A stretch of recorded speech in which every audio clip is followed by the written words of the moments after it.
Welcome to my YouTube channel DSR tutorial. आज के lecture में हम मॉलिक्यूलर बायोलॉजी के अगले टॉपिक के बारे में स्टडी करेंगे। तो अगला टॉपिक हमारा है न्यूक्लिक एसिड।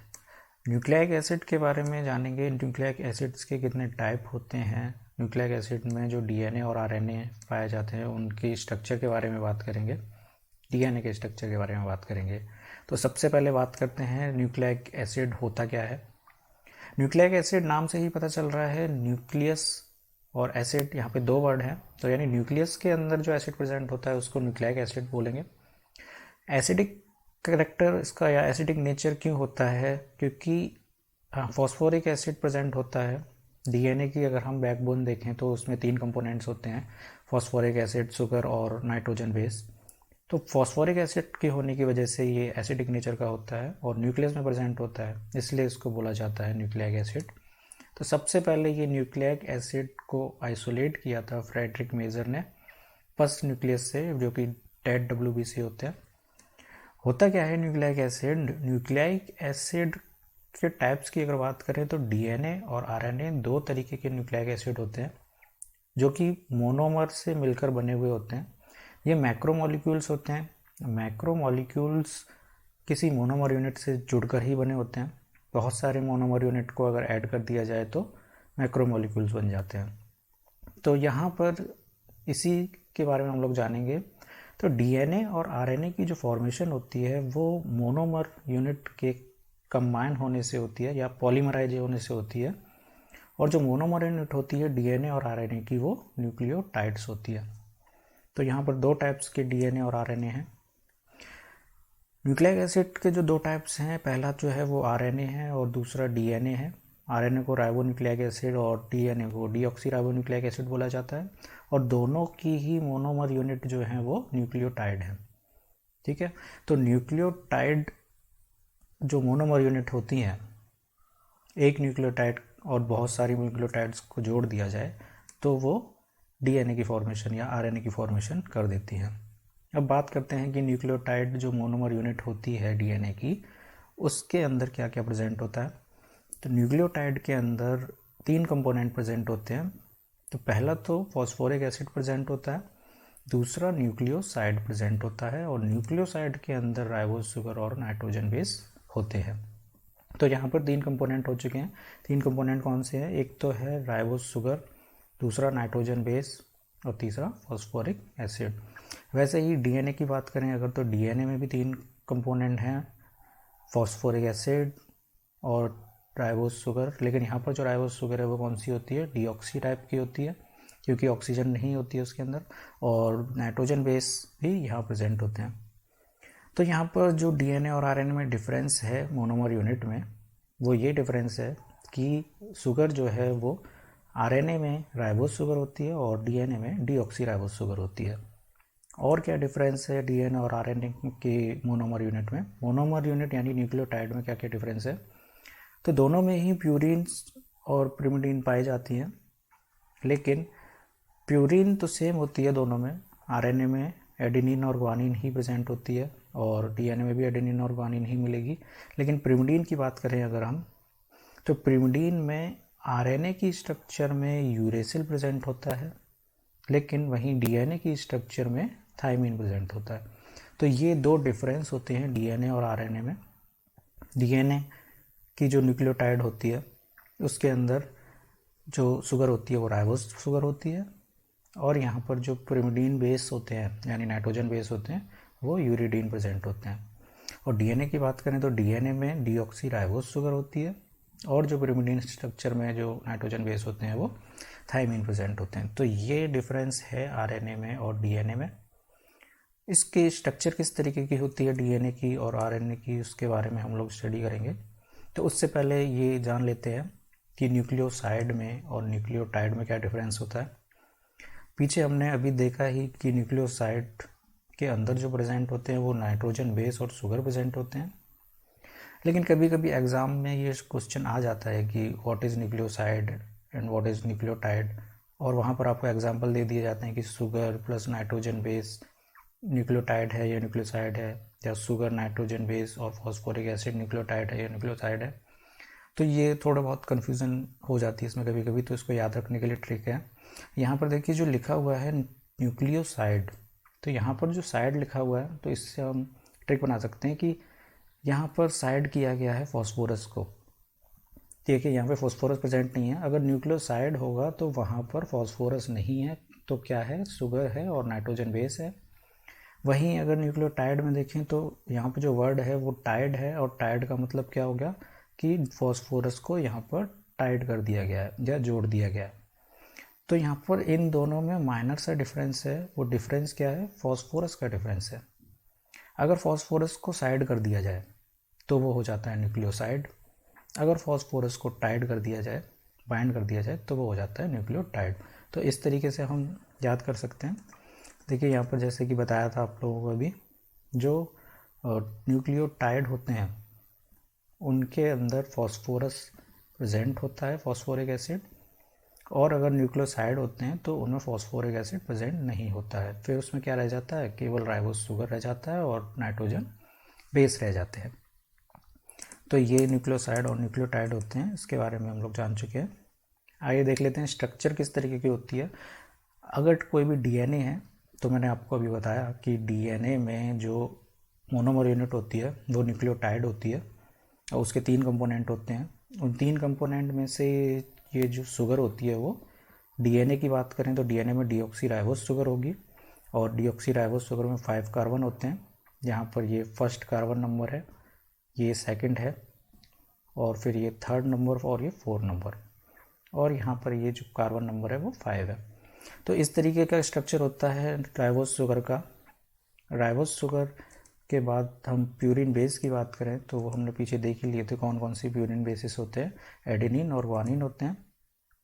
और वहीं pyrimidine बेस की बात करें तो उसमें थायमिन और साइटोसिन प्रेजेंट होते हैं।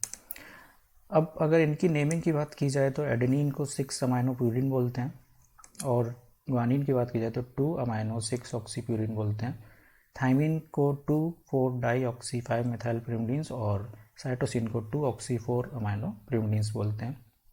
स्ट्रक्चर किस तरीके की होती है, इसकी स्ट्रक्चर देखें तो ये जो प्यूरिन है, अब यहाँ पे एक और चीज़ याद कर सकते हैं कि यहाँ पर जो स्ट्रक्चर है प्यूरिन बेस की, एडेनिन और ग्वानिन की, वो काफ़ी बड़ी है, लेकिन प्यूरिन जो नाम है वो छोटा है।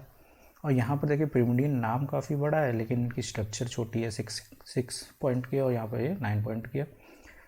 तो ये इस नाम से भी हम जान सकते हैं कि नाम छोटा है तो स्ट्रक्चर बड़ी है, नाम बड़ा है तो स्ट्रक्चर छोटी है, यानी नाम बड़े हैं और दर्शन छोटे हैं। तो इस तरीके से आप स्ट्रक्चर भी याद कर सकते हैं। बाकी कोई स्ट्रक्चर याद करेंगे तो यहाँ पर जो जिनकी नेमिंग की जाती है, नंबरिंग 1 2 3 4 5 6, वो क्लॉकवाइज होती है हेक्सागोनल रिंग में, लेकिन जो उसके साइड वाली जो रिंग होती है वो एंटी क्लॉकवाइज होती है। तो इस तरीके से स्ट्रक्चर आप याद कर सकते हैं। बाकी नाम से ही पता चल रहा है 6 अमाइनो प्यूरिन, यानी यहाँ इसका जो 6 प्राइम नंबर है उस पर एक अमाइन ग्रुप प्रेजेंट है, तो ये 6 अमाइनो प्यूरिन हो जाएगा। ग्वानिन में क्या होता है, 2 अमाइनो 6 ऑक्सी प्यूरिन है, यानी यहाँ पर सेकेंड प्राइम पर अमाइनो ग्रुप प्रेजेंट है और 6 प्राइम पर ऑक्सी ग्रुप प्रेजेंट है, तो ये प्यूरिन बेस हो जाते हैं। ऐसे ही pyrimidine बेस है, नाम से ही पता चल रहा है 2,4 डाईऑक्सी, यानी यहाँ पर सेकेंड नंबर पर और 4 नंबर पर 2 ऑक्सीजन प्रेजेंट है, 2 और 4 नंबर पर, बाकी 5 नंबर पर इस पर मिथाइल ग्रुप प्रेजेंट है। तो ये मिथाइल ग्रुप यहाँ पे प्रेजेंट हो गया। तो ये इस तरीके की इसकी स्ट्रक्चर है प्यूरिन और pyrimidines की। अब यहाँ पर हम राइबोस शुगर के साथ अगर नाइट्रोजन बेस को बाइंड कराते हैं, राइबोस शुगर में ये जो है वो हाइड्रोक्सिल ग्रुप है, और यहाँ पर जो बेस है नाइट्रोजन बेस, यानी ये जो 9 प्राइम नंबर है इसका, जो उस नंबर पर नाइट्रोजन जो प्रेजेंट है उससे इसकी बाइंडिंग होगी। तो यहाँ पर जो बाइंडिंग होती है फर्स्ट कार्बन नंबर शुगर का और 9th carbon number nitrogen base का, और उस बॉन्ड को बोलते हैं ग्लाइकोसिडिक बॉन्ड। तो यहाँ पर जो बॉन्ड होता है वो ग्लाइकोसिडिक बॉन्ड होता है और वाटर मॉलिक्यूल रिलीज हो जाता है। और इसी तरीके से राइबोस शुगर की जो 5th कार्बन होता है उससे फॉस्फोरिक एसिड बाइंड हो जाता है। फॉस्फोरिक एसिड बाइंड होता है तब भी एक वाटर मॉलिक्यूल रिलीज होता है, और यहाँ पर बॉन्ड की फॉर्मेशन होती है, वो ईस्टर बॉन्ड की फॉर्मेशन होती है। और ये याद रखने वाली बात है कि जब भी कोई भी एसिडिक ग्रुप यानी फॉस्फोरिक एसिड है वो हाइड्रोक्सिल ग्रुप से बाइंड करेगा तो बॉन्ड बनेगा ईस्टर बॉन्ड, और यहाँ पर जो ग्लाइकोसिडिक बॉन्ड की फॉर्मेशन हो रही है वो एक हाइड्रोक्सिल ग्रुप से और यहाँ पर हाइड्रोजन के साथ बाइंड होने पर हो रही है। तो इस तरीके से दो वाटर मॉलिक्यूल रिलीज हो जाते हैं और ये बाइंड हो जाता है इस तरीके से।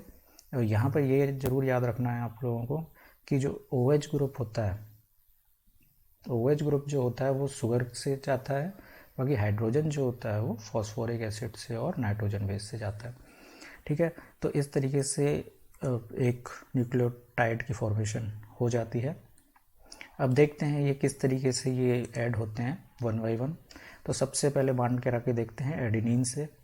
तो यहाँ पर जो फर्स्ट कार्बन नंबर जो होगा शुगर का, उससे बाइंड होगा ये एडेनिन ग्रुप। तो एडेनिन का नाइट्रोजन बेस जो बाइंड होगा वो 9 प्राइम नंबर पे बाइंड होगा, यानी शुगर का फर्स्ट कार्बन 9 प्राइम से यानी नाइट्रोजन से बाइंड होगा तो एडेनिन। अब यहाँ पर जो बाइंड होगा तो न्यूक्लियोसाइड की फॉर्मेशन होगी, क्योंकि मैंने आपको बताया था शुरू में जहाँ पर फॉस्फोरिक एसिड बाइंड होगा तो न्यूक्लियोटाइड बनेगा, लेकिन यहाँ पर फॉस्फोरिक एसिड नहीं है, इसलिए यहाँ पर न्यूक्लियोटाइड साइड की फॉर्मेशन हो जाएगी। तो यहाँ पर साइड किसको कर दिया गया, फॉस्फोरिक एसिड को, और एक वाटर मॉलिक्यूल रिलीज हो जाएगा। तो इसी तरीके से बाकी सारे बाइंड होते रहेंगे। ग्वानीन में भी ये प्यूरिन है, तो प्यूरिन की जो बाइंडिंग होती है वो कार्बन नंबर 1 और नाइट्रोजन बेस का नंबर 9 से बाइंड होता है। एक वाटर मॉलिक्यूल रिलीज हो जाता है और इस तरीके से बाइंडिंग हो जाती है। लेकिन पिरिमिडीन की जो बाइंडिंग होती है वो कार्बन नंबर 1 और नाइट्रोजन का ये जो नंबर 3 है इससे बाइंडिंग होगी, क्योंकि ये तो प्यूरिन थे लेकिन ये पिरिमिडीन है। तो पिरिमिडीन की बाइंडिंग के लिए नंबर याद रखना पड़ेगा, शुगर का कार्बन नंबर 1 और नाइट्रोजन बेस का नंबरिंग 3। ठीक है, और न्यूक्लियोसाइड की फॉर्मेशन हो जाएगी, वाटर मॉलिक्यूल रिलीज हो जाएगा, ग्लाइकोसिडिक बॉन्ड की फॉर्मेशन हो जाएगी। इसी तरह साइटोसिन भी कार्बन नंबर 1 शुगर का और नाइट्रोजन 3 का। ठीक है, तो इस तरीके से बाइंडिंग होगी और वाटर मॉलिक्यूल रिलीज हो जाएगा। तो ये इस तरीके से न्यूक्लियोसाइड की फॉर्मेशन हो गई थी। अब क्या करते हैं हम, अब इस पर फॉस्फोरिक एसिड ऐड कर देते हैं, तो पूरी की पूरी एक मोनोमर यूनिट कंप्लीट हो जाएगी। 3 कंपोनेंट होते हैं मोनोमर यूनिट में, फॉस्फोरिक एसिड, डीऑक्सीराइबोस शुगर और नाइट्रोजन बेस। तो यहाँ पर फॉस्फोरिक एसिड तो ऐड हो चुका है, वाटर मॉलिक्यूल रिलीज हो चुका है, डीऑक्सीराइबोस शुगर भी ऐड हो चुकी है। अब यहाँ पर हमें नाइट्रोजन बेस को ऐड कराना है। तो सबसे पहले हम एडेनिन को ऐड कराएंगे, सेम वही कार्बन नंबर 1 और 9 नंबर नाइट्रोजन का, और न्यूक्लियोटाइड की फॉर्मेशन होगी। अब क्योंकि न्यूक्लियोटाइड की फॉर्मेशन में क्या था, फॉस्फोरिक एसिड ऐड हो गया था और 2 वाटर मॉलिक्यूल रिलीज हो चुके हैं। ये वाला जो बॉन्ड बना है वो ग्लाइकोसिडिक बॉन्ड है और ये वाला जो बॉन्ड बना है वो ईस्टर बॉन्ड है। तो इस तरीके से ये हमारी जो है एक न्यूक्लियोटाइड कंप्लीट हो चुकी है, और यही है मोनोमेरिक यूनिट ऑफ डीएनए, क्योंकि डीएनए एक मैक्रोमॉलिक्यूल है और मैक्रोमॉलिक्यूल बनता है हमेशा मोनोमर यूनिट से। ठीक है, ग्वानिन की भी अटैचमेंट इस तरीके से हो जाएगी, न्यूक्लियोटाइड की फॉर्मेशन होगी, वाटर मॉलिक्यूल रिलीज हो जाएंगे दोनों, और थायमिन की फॉर्मेशन भी इसी तरीके से हो जाएगी न्यूक्लियोटाइड की, 2 वाटर मॉलिक्यूल रिलीज हो जाएंगे, साइटोसिन की फॉर्मेशन भी इस तरीके से हो जाएगी। ठीक है, सेम स्ट्रक्चर है, एक न्यूक्लियोटाइड कंप्लीट हो चुका है। अब ये देखिए कंप्लीट स्ट्रक्चर तो अभी भी नहीं है डीएनए की, लेकिन ये एक पॉलीन्यूक्लियोटाइड चेन है डीएनए की, क्योंकि डीएनए में डबल स्ट्रैंडेड स्ट्रक्चर होता है, लेकिन 1 स्ट्रैंड हमने आपको दिखाया है। तो 1 स्ट्रैंड में जो ये है 3 कंपोनेंट, जिसमें पहला है फॉस्फोरिक एसिड, दूसरा है डीऑक्सीराइबोस शुगर और ये तीसरा है नाइट्रोजन बेस। तो इन तीनों को मिला के न्यूक्लियोटाइड बोलेंगे, और ये न्यूक्लियोटाइड ही मोनोमेरिक यूनिट होती है डीएनए की। उसी के साथ ये दूसरी न्यूक्लियोटाइड हो गई, और ये तीसरा न्यूक्लियोटाइड हो गया, और ये चौथा न्यूक्लियोटाइड हो गया। इस तरीके से 4 मोनोमेरिक यूनिट अटैच की गई हैं और एक डीएनए की फॉर्मेशन 1 स्ट्रैंड की हो गई है। अब यहाँ पे देखिए, पहले तो हमने 2 बॉन्ड के बारे में बातें की थी, एक ग्लाइकोसिडिक बॉन्ड की फॉर्मेशन हुई थी यहाँ पर, और यहाँ पर ईस्टर बॉन्ड की फॉर्मेशन हुई थी। लेकिन जब इस न्यूक्लियोटाइड को किसी दूसरे न्यूक्लियोटाइड से बाइंड कराया जाता है, ठीक है, यहाँ पर देख लेते हैं, ये जो न्यूक्लियोटाइड है, न्यूक्लियोटाइड नंबर 1 मान लेते हैं इसको, और ये न्यूक्लियोटाइड नंबर 2 मान लेते हैं। 1 और 2 को यहाँ पर बाइंड कराया गया है, एक और बॉन्ड की फॉर्मेशन हुई है, ये फॉस्फोरिक एसिड है, फॉस्फोरिक एसिड के यानी 5 प्राइम पर जो फॉस्फोरिक एसिड है उसको बाइंड कराया गया है शुगर का जो 3rd कार्बन है उसके साथ, और यहाँ पर भी एक वाटर मॉलिक्यूल रिलीज हो जाएगा और बॉन्ड की फॉर्मेशन हो जाएगी ईस्टर बॉन्ड की, क्योंकि ये क्या है, एक एसिडिक ग्रुप है और ये OH ग्रुप है। जब भी एसिड को और हाइड्रोक्सिल ग्रुप को बाइंड कराते हैं तो ईस्टर बॉन्ड की फॉर्मेशन होती है। तो यहाँ पर एक और फॉस्फोरिक ईस्टर बॉन्ड फॉर्मेशन हो जाएगा। यहाँ पर ऑलरेडी एक बन ही चुका था, तो यहाँ पर 2 ईस्टर बॉन्ड की फॉर्मेशन हो गई है, इसलिए इसको क्या बोलेंगे अब, फॉस्फोडाई ईस्टर लिंकेज, क्योंकि यहाँ पर 2 ईस्टर बॉन्ड की फॉर्मेशन हो चुकी है। तो इस तरीके से ये एक मोनोमेरिक यूनिट, दूसरी मोनोमेरिक यूनिट, तीसरी मोनोमेरिक यूनिट और ये चौथी मोनोमेरिक यूनिट यानी न्यूक्लियोटाइड अटैच होते रहते हैं, फॉर्मेशन होती रहती है फॉस्फोडाइस्टर की, और इस तरीके से स्ट्रैंड कंप्लीट हो जाता है। तो ये प्रोसेस चलती रहती है सेल के अंदर, और सेल के अंदर DNA की फॉर्मेशन होती रहती है। तो ये तो DNA है स्ट्रक्चर। दूसरा स्ट्रक्चर जो है वो है RNA का। डिफरेंस क्या है DNA और RNA में? डिफरेंस यही है, मैंने आपको बताया ही था। पहला डिफरेंस जो है वो होता है शुगर में, क्योंकि शुगर का जो कार्बन नंबर 3 होता है वहाँ पर ऑक्सीजन नहीं होती है। लेकिन अगर हम RNA की बात करें तो RNA में जो कार्बन नंबर 2 जो होता है शुगर का, वहाँ पर OH ग्रुप प्रेजेंट होता है। लेकिन DNA में जो कार्बन नंबर 2 होता है वहाँ पर ऑक्सीजन प्रेजेंट नहीं होती है, इसीलिए इसको डीऑक्सीराइबोस बोलते हैं, क्योंकि अब ऑक्सीजन नहीं है और RNA में ऑक्सीजन है तो इसको राइबोस शुगर बोलते हैं। तो एक डिफरेंस तो ये हो गया राइबोस शुगर और डीऑक्सीराइबोस शुगर का। और दूसरा डिफरेंस क्या है? दूसरा डिफरेंस भी आपको मैंने बताया था कि DNA अगर है तो उसका जो पिरिमिडीन नाइट्रोजन बेस होता है वो थाइमिन होगा, और अगर RNA है तो उसका जो नाइट्रोजन बेस होगा वो यूरेसिल होगा। तो यहाँ पर यही डिफरेंस है दो DNA और RNA में। और ये राइबोस शुगर जो है वो आपको बता ही दिया था पहले कि राइबोस शुगर में से जो ये कार्बन नंबर 2 का ऑक्सीजन होता है वो रिड्यूस हो जाता है। ऑक्सीजन निकल जाने की वजह से ही इसको डीऑक्सी बोला जाता है, और ये डीऑक्सी राइबोस शुगर की फॉर्मेशन हो जाती है। ठीक है, तो इसी तरीके से नेमिंग हो जाती है। यही हम लोगों ने पढ़ा है कि अगर बेस और शुगर को ऐड किया जाए तो वो हो जाता है न्यूक्लियोसाइड। बेस, शुगर और 1 फॉस्फेट ग्रुप को ऐड कर दिया जाए तो वो हो जाता है न्यूक्लियोटाइड। और ये न्यूक्लियोटाइड ही मोनोमेरिक यूनिट होती है DNA के और RNA की। और अगर 3 फॉस्फेट ग्रुप ऐड कर दिए जाएं तो वो हो जाता है न्यूक्लियोसाइड ट्राईफॉस्फेट। ठीक है, यहाँ पर न्यूक्लियोसाइड बोला जा रहा है, न्यूक्लियोसाइड यानी ये न्यूक्लियोसाइड है और इसमें 3 फॉस्फेट और जोड़ दिए जाएं तो न्यूक्लियोसाइड ट्राईफॉस्फेट हो जाता है। अब 1 बाई 1 नाइट्रोजन बेस को इसी तरीके से नेमिंग कर सकते हैं। अगर एडेनिन है तो वो एडिनोसिन मोनोफॉस्फेट या एडिनाइलिक एसिड या एडिनाइलिक एसिड ट्राईफॉस्फेट भी बोल सकते हैं। ग्वानोसिन भी बोल सकते हैं ग्वानिन को, अगर न्यूक्लियोसाइड है तो। और उसी तरीके से इसको भी ट्राईफॉस्फेट में बाइंड करेंगे तो ग्वानाइलिक एसिड ट्राईफॉस्फेट भी बोल सकते हैं, या ग्वानोसिन ट्राईफॉस्फेट भी बोल सकते हैं। वैसे ही साइटोसिन का नाम आएगा तो साइटोसिन को साइटोसिन ट्राईफॉस्फेट बोल सकते हैं या साइटेडाइलिक एसिड ट्राईफॉस्फेट बोल सकते हैं, और यूरेसिल को यूरेसिल ट्राईफॉस्फेट भी बोल सकते हैं। तो इस तरीके से ये नेमिंग कर सकते हैं न्यूक्लियोसाइड की, न्यूक्लियोटाइड की और न्यूक्लियोसाइड ट्राईफॉस्फेट की। क्योंकि यहाँ पर जो शुगर है वो राइबोस शुगर है, RNA की स्ट्रक्चर है। अब ये जो नेक्स्ट है यहाँ पर डीऑक्सी राइबोस शुगर है। तो अब डीऑक्सी है तो नेम में बस डिफरेंस इतना है, यहाँ पर सब में डीऑक्सी आ जाएगा, बाकी सब कुछ सेम है। Adenosine, deoxy guanosine, deoxy cytidine, deoxy uridine. बाकी ये डीऑक्सी ATP की फॉर्मेशन आ गई क्योंकि यहाँ पर ट्राईफॉस्फेट है और यहाँ पर जो फॉस्फेट है वो सिंगल है। तो इस तरीके से नेमिंग हो जाती है। अब बात करें DNA की फॉर्मेशन की, क्योंकि ये प्रोसेस जो है सेल में चलती रहती है रेप्लिकेशन के टाइम पर। रेप्लिकेशन जब होती है सेल की तब DNA की फॉर्मेशन होती है, कॉपी बनती है DNA की, एक DNA से 2 DNA की फॉर्मेशन हो जाती है। तो उस टाइम पर जब DNA की फॉर्मेशन हो रही होती है तो सबस्ट्रेट मॉलिक्यूल किसको यूज़ किया जाता है?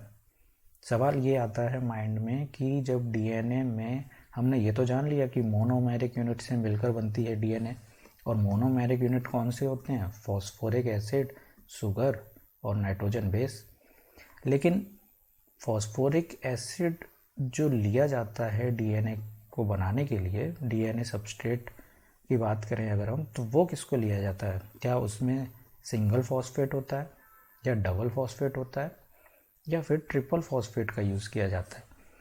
यानी जो डीएनए बनाने के लिए मोनोमेरिक यूनिट होती है वो न्यूक्लियोसाइड मोनोफॉस्फेट होती है, या न्यूक्लियोसाइड डाईफॉस्फेट होती है, या न्यूक्लियोसाइड ट्राईफॉस्फेट होती है। तो यहाँ पर वही हम चेक कर लेते हैं, एडीपी की यूज़ से बनता है डीएनए या एटीपी के यूज़ से बनता है डीएनए।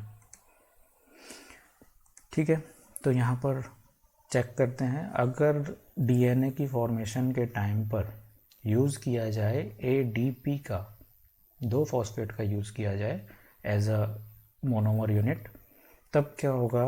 तब अगर हम डीएनए के स्ट्रैंड पर बाइंड कराएंगे अगली मोनोमेरिक यूनिट फॉस्फोरस, और ये डबल फॉस्फोरस बाइंड कराएंगे अगर हम डाईफॉस्फेट, तो क्या होगा? बाइंड तो हो जाएगा डाईफॉस्फेट। यहाँ पर देखिए बाइंड तो हो गया, फॉस्फोरिक एसिड जो चाहिए था वो मिल गया, शुगर भी है और बेस भी है।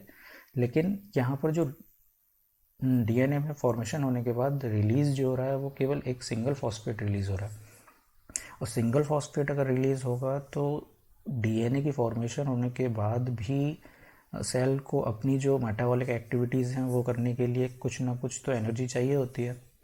अब ये तो नहीं है कि सारी की सारी एनर्जी डीएनए की फॉर्मेशन में ही लगा दी जाए, या जितने भी फॉस्फेट ग्रुप हैं, फॉस्फेट ग्रुप से ही तो एनर्जी मिलती है। फॉस्फेट ग्रुप अगर सारे के सारे लगा दिए जाएंगे डीएनए में, तो बाकी जो मेटाबॉलिक एक्टिविटीज़ हैं या रिएक्शन है वो कैसे होंगी?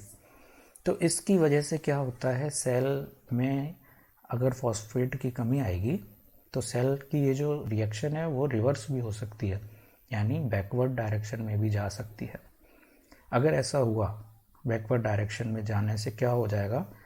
जो ये डीएनए की फॉर्मेशन हो रही थी वो रुक जाएगी और ये ब्रेक होना स्टार्ट हो जाएगा। यानी डीएनए से जो मोनोमेरिक यूनिट जुड़ी है वो ब्रेक होनी स्टार्ट हो जाएंगी, और ब्रेक होकर क्या होंगी? सारे के सारे फॉस्फेट रिलीज़ करने शुरू हो जाएंगे, और इस तरीके से डीएनए डैमेज होता रहेगा।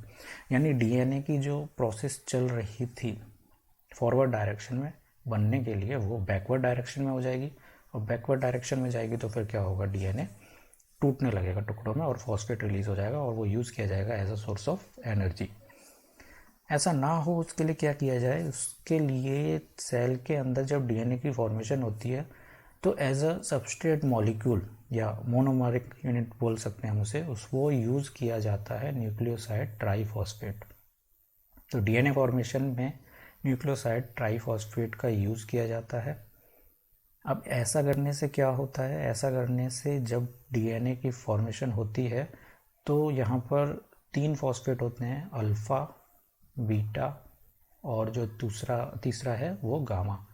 अब ये तीनों जो फॉस्फेट है इसमें से अल्फ़ा फॉस्फेट तो चला जाता है डीएनए की स्ट्रैंड में, बाकी के जो 2 फॉस्फेट रह जाते हैं बीटा और गामा, वो रिलीज़ हो जाते हैं और वो एनर्जी सोर्स का यूज़ हो जाता है सेल्स के अंदर। तो बीटा और गामा जो रह जाते हैं, बीटा और गामा को पायरोफॉस्फेट बोल सकते हैं क्योंकि ये 2 फॉस्फेट ग्रुप हैं।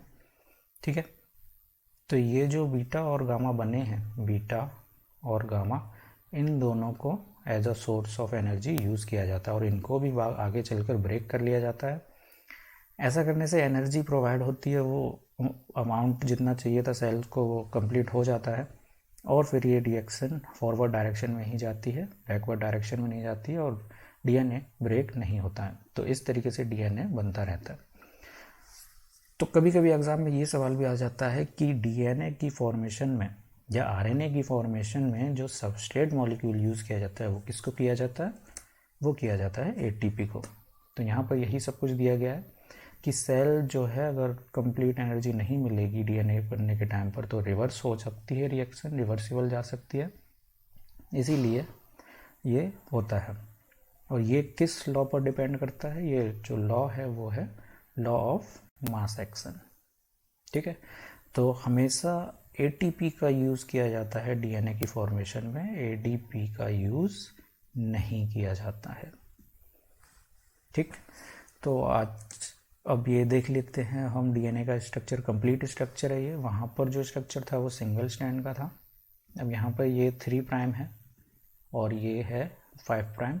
तो ये जो 3 प्राइम और 5 प्राइम का स्ट्रैंड है, अगला स्ट्रैंड जो होगा इसका अपोजिट वाला, वो इसके अपोजिट डायरेक्शन में होगा। ये देखिए, यहाँ पर 3 प्राइम है और यहाँ पर 5 प्राइम है। तो दोनों स्ट्रैंड को जब हाइड्रोजन बॉन्ड से बाइंड कर दिया जाए तो हमारा कंप्लीट स्ट्रक्चर हो जाता है नाइट्रोजन का, सॉरी डीएनए का और आरएनए का। और यहाँ पर एक और ध्यान देने वाली बात है, जो प्यूरिन बेस होते हैं, यहाँ पर देखिए थायमीन और एडेनिन है। थायमीन और एडेनिन के बीच में जो बाइंडिंग होगी वो डबल बॉन्ड की होगी, गुआनिन और साइटोसिन के बीच में जो होगी वो ट्रिपल बॉन्ड की होगी। तो इस तरीके से बाइंडिंग होती है नाइट्रोजनस बेस के बीच में और कंप्लीट डीएनए की फॉर्मेशन हो जाती है। तो आज के लेक्चर में बस इतना ही। आई होप आपको ये लेक्चर पसंद आया होगा और जो भी जानकारी आपको बताई है वो समझ आ गई होगी। मिलते हैं हम अपने नए नेक्स्ट लेक्चर में, जिसमें हम बातें करेंगे हाइड्रोजन बॉन्ड के बारे में, कि हाइड्रोजन बॉन्ड जो होते हैं वो किस तरीके से बनते हैं, या डबल बॉन्ड स्ट्रक्चर जो होता है वो कभी कभी आरएनए में भी पाया जाता है, तो वो मोर स्टेबल होता है या नहीं होता है। तो आज के लिए बस इतना ही। Thank you.